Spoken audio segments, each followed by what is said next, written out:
Greetings, Mason Storm here. On today's episode, we're going to use some Filo pastry to make some pastry. I'm going to start out with some apple cinnamon variety strudel and then do some blackberry jam style. Let us begin. For the pastry portion of this recipe, we're going to be using butter and Filo pastry. If you don't want to use as much butter, you can mix it with vegetable oil and it will go a lot further, like we did in the baklava video.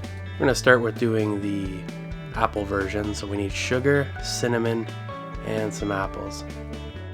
Okay, time to get our process started. So we're going to begin by peeling the apple. We want to make sure there's no skin on there, because if you make your pastry with the skin on the apples, when you're going to be biting into the pastry, you might notice a slight difference in texture from the skin.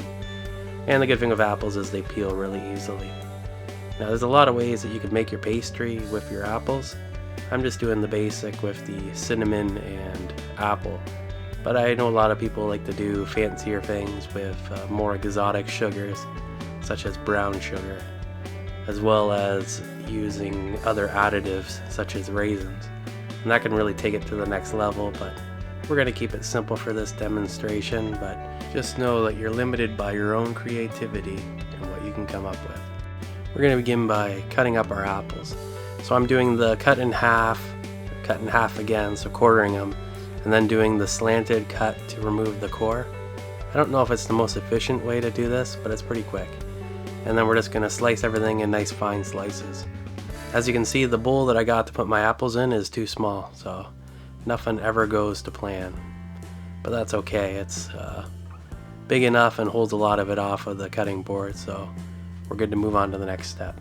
So now we're going to mix together our stuffing for our pastry. So I just got my apples in there, and then I'm going to add my sugar and my cinnamon.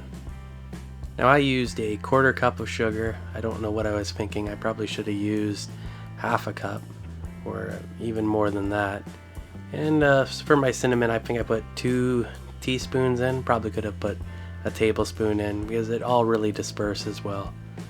This is very similar to making a pie, so try to keep that in mind when you're making this.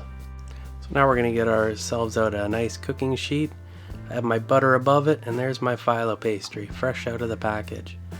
So one of the mistakes that I was running into, or I should say problems, is that I didn't let my Filo pastry fully thaw out. You're supposed to leave it for like 3 hours, but I didn't quite leave it for that long. So as a result, it kind of stuck in the middle, so I got like half sheets out of it because it wouldn't fully unravel, which was actually good because I was going to cut it in half anyway because I wanted to make more than one giant strudel. I wanted to make multiple, so it all works out in the end. But just know when you're going to work with Filo pastry, plan ahead. You know, try to get it all thawed out, because it definitely is a lot easier to work with when it's completely thawed out. Also, make sure you have a towel or a wet cloth nearby that you can put on it when you're not using it, because it dries out really quick, and when it dries out it kind of turns into flaky powder and it's completely useless then. Okay, let's get started. Now, one of the things about working with Filo pastry is that if it starts to not cooperate or it's not entirely perfect, just leave it as is and just keep going forward.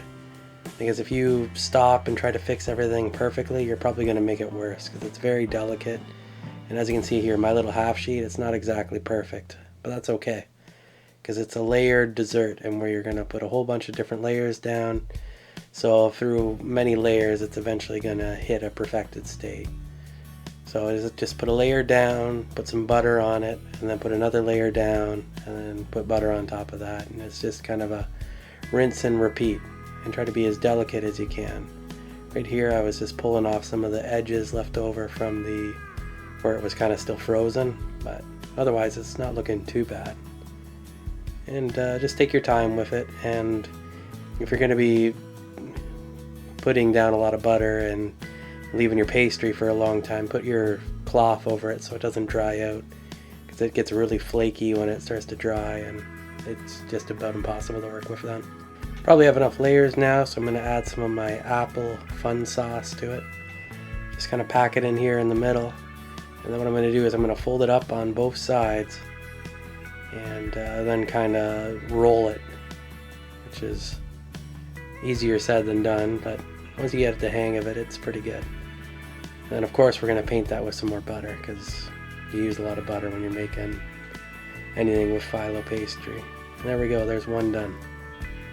So let's do our second one, this time in significantly sped up motion.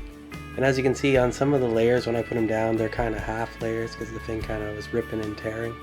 And that's partly due to it drying out and partly due to it being too frozen to work with. But it's okay, because it's, you know, you put enough layers down, it doesn't really matter.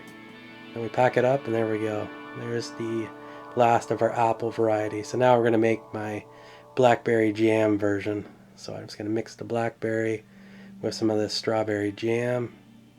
Perfect. Probably should have added some sugar to this. I know the jam is already sweetened, but it didn't really sweeten it enough. It's kind of an afterthought of eating these things afterwards.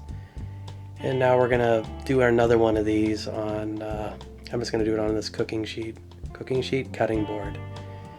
And we're just gonna paint that up. Now this is really flaky, this stuff here, because we're right near the end of it, and these are almost like the scraps that were left over. So this is gonna make a little bit of a monstrosity, but that's okay. As far as desserts go, monstrosities are acceptable. Okay, time to add our jam blackberry mix into the center here, and we're gonna wrap it up just like we did the other one, from the sides, and then a kind of a nice little bit of a roll. This one's just kind of massive though, for whatever reason. I think it's because there's so many layers of the Filo pastry. But there it is on the sheet. Paint it with a little bit of butter, and we're good to go. Time to throw her in the oven.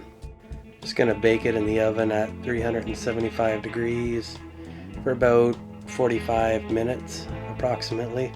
And that's enough time to get the apples to kind of bake and get some color on it. Now when I first pulled it out of the oven, the strawberry jam blackberry version almost like exploded. There's a big split on it on the bottom side, and I think that was because I had it in a little bit too long, but otherwise it turned out pretty good. It's just some of my stuffing leaked out, which is kind of unfortunate, but either way, it's sizzling like crazy. So I'm just gonna let it sit here for about 15-20 minutes and make sure it's all cooled off, because if you try cutting it while it's hot, it's just gonna crumple apart, and when you bite into it, you're gonna burn yourself, so not very pleasant either way. So now we're a couple minutes later, and I'm just gonna slice into it and get myself a nice chunk of this apple goodness. And something about the way that I made this, like I said in the beginning, if you add a little bit more sugar, it'll be a bit sweeter, but I'm kind of the type of person that likes a little bit of a tart dessert, and I thought it was like a perfect apple strudel. It was just a little bit tart, and I thought it was really good that way. But if you're making your own, you like sweet apple pie, I mean, just double the sugar I put in and you'll probably be all set. And that marks the end of this cooking project. So let me know in the comments below what you thought. And I've included a picture of the jam one so you can see that. And if you like my content and would like to see more of it, please like and subscribe. And until next time, stay awesome.